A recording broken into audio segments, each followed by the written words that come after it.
കുവൈത്തിലുള്ള കണ്ണൂർ ജില്ലക്കാരുടെ കൂട്ടായ്മയായ ഫോക്ക് നിർമ്മിച്ചു നൽകുന്ന കുഴൽ കിണറുകളുടെ ഔദ്യോഗിക കൈമാറ്റ ചടങ്ങുകൾ നടന്നു. ധർമ്മശാല മോഡേൺ സ്കൂൾ ഓഫ് ബ്ലൈൻഡ്സിൽ നടന്ന ചടങ്ങ് trust working chairman IV Dinesh ഉദ്ഘാടനം ചെയ്തു.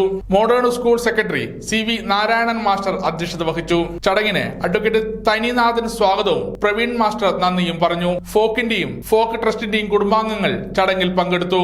ഫോക്ക് മുൻ പ്രസിഡന്റ് സേവ്യർ ആന്റണി, ആന്തൂർ നഗരസഭാ കൗൺസിലർ അംഗങ്ങളായ ബാലകൃഷ്ണൻ, TKV നാരായണൻ, ഫോക്ക് പ്രതിനിധികളായ VV രമേശ്, ചന്ദ്രമോഹൻ എന്നിവരും ചടങ്ങിൽ പങ്കെടുത്തു.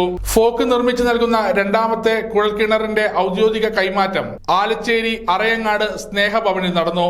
350-ലധികം അശരണർക്ക് ആശ്രയമാകുന്ന സ്നേഹഭവന്റെ ഫൗണ്ടറും പ്രസിഡന്റുമായ ബ്രദർ MK സ്റ്റീഫൻ അധ്യക്ഷത വഹിച്ച ചടങ്ങിൽ ഫോക്ക് മുൻ പ്രസിഡന്റ് സേവ്യർ ആന്റണി കുഴൽക്കിണർ ഔദ്യോഗികമായി കൈമാറി. സ്നേഹഭവൻ ഭാരവാഹികൾ നൽകിയ സ്നേഹാദരവ് ഫോക്ക് സ്പോർട്സ് സെക്രട്ടറി ഉണ്ണികൃഷ്ണൻ ഏറ്റുവാങ്ങി. Trust working chairman IV Dinesh, trust executive അംഗങ്ങളായ ഗിരിമന്ദിരം ശശികുമാർ, രവി കാപ്പാടൻ എന്നിവർ ആശംസകൾ അർപ്പിച്ച് സംസാരിച്ചു. സ്നേഹഭവൻ നഴ്സിംഗ് സ്റ്റാഫ് അമ്പിളി സ്വാഗതം പറഞ്ഞ ചടങ്ങിൽ സോഷ്യൽ വർക്കർ ജെറി നന്ദി പ്രകാശിപ്പിച്ചു. സമഗ്ര ന്യൂസ്, കണ്ണൂർ.